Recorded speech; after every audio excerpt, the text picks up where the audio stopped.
सिंधुराज जयद्रथ के जन्मकाल में ही आकाशवाणी ने यह सुना दिया था कि यह बालक क्षत्रियों में श्रेष्ठ और शूरवीर होगा, परंतु अंतस्मय में कोई क्षत्रिय वीर शत्रु होकर क्रोधपूर्वक इसका मस्तक काट लेगा। यह सुनकर उसके पिता वृद्ध क्षत्र पुत्र स्नेह से प्रेरित होकर बोले, जो वीर इसका मस्तक काटकर जमीन पर गिरा देगा, उसके सिर के भी सैकड़ों टुकड़े हो जाएंगे। ऐसा कहकर समय आने पर जयद्रथ को राजा बनाकर वृद्ध क्षत्र समंत पंचक क्षेत्र से बाहर जाकर कठोर तपस्या करने लगे। पांडवों के वनवास के समय संयोगवश एक दिन जयद्रथ द्रौपदी का अपहरण करके भागने लगा। पांडवों को जब यह समाचार मिला तो उन्होंने क्रोध में भरकर उसका पीछा किया। भीम और अर्जुन तो उसका वध ही कर देना चाहते थे, लेकिन युधिष्ठिर की दया से वह बच गया। अपने इस अपमान का बदला लेने के लिए जयद्रथ ने भगवान शंकर की तपस्या की।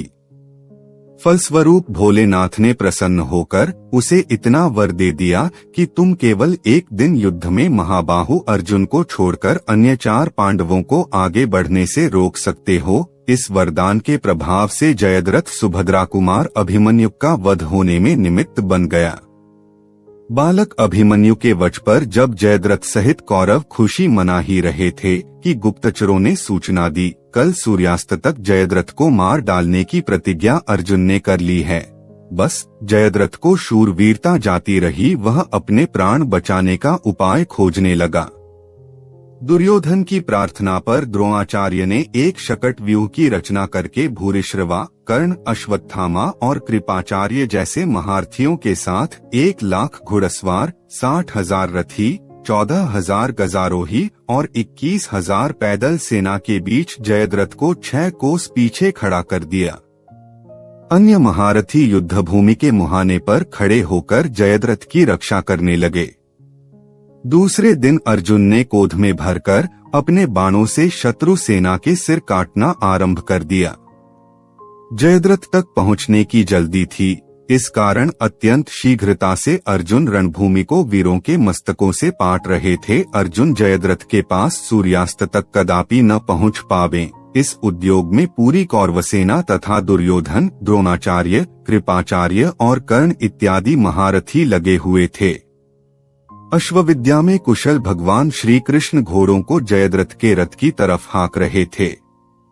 मार्ग में कौरववीर यथाशक्ति उन्हें रोकने का प्रयास कर रहे थे। अर्जुन मूर्तिमान काल के समान अभूतपूर्व पराक्रम दिखाते हुए आगे बढ़ रहे थे, पर जयद्रथ कहीं दिखाई ही नहीं पड़ रहा था, जबकि सूर्यास्त होने में कुछ ही समय शेष रह गया था। किंतु जिसके साथ भगवान श्री कृष्ण हो, उसकी प्रतिज्ञा पूरी होने में कैसे संदेह हो सकता है। भगवान श्री कृष्ण ने माया करके सूर्य को ढक दिया। सूर्यास्त हुआ जानकर जयद्रथ आगे निकल आया। कौरव बड़ी खुशी में भर गए। खुशी के मारे उन्हें सूर्य की ओर देखने का भी ध्यान नहीं रहा। इसी बीच उत्सुकता पूर्वक जयद्रथ सिर ऊंचा करके सूर्य की ओर देखने लगा। इसी समय श्री कृष्ण का संकेत पाकर अर्जुन ने वज्रतुल्य बाण छोड़ दिया। वह बाण जयद्रथ का सिर काटकर बाज की तरह लेकर आकाश में उड़ा और समंत पंचक क्षेत्र के बाहर वहां ले गया, जहां पर जयद्रथ के पिता वृद्ध क्षत्र संध्योपासन कर रहे थे। उस बाण ने जयद्रथ के कटे सिर को उनकी गोद में डाल दिया। उनकी गोद से जैसे ही जयद्रथ का कटा सिर जमीन पर गिरा, पुत्र के साथ ही साथ पिता का भी अंत हो गया।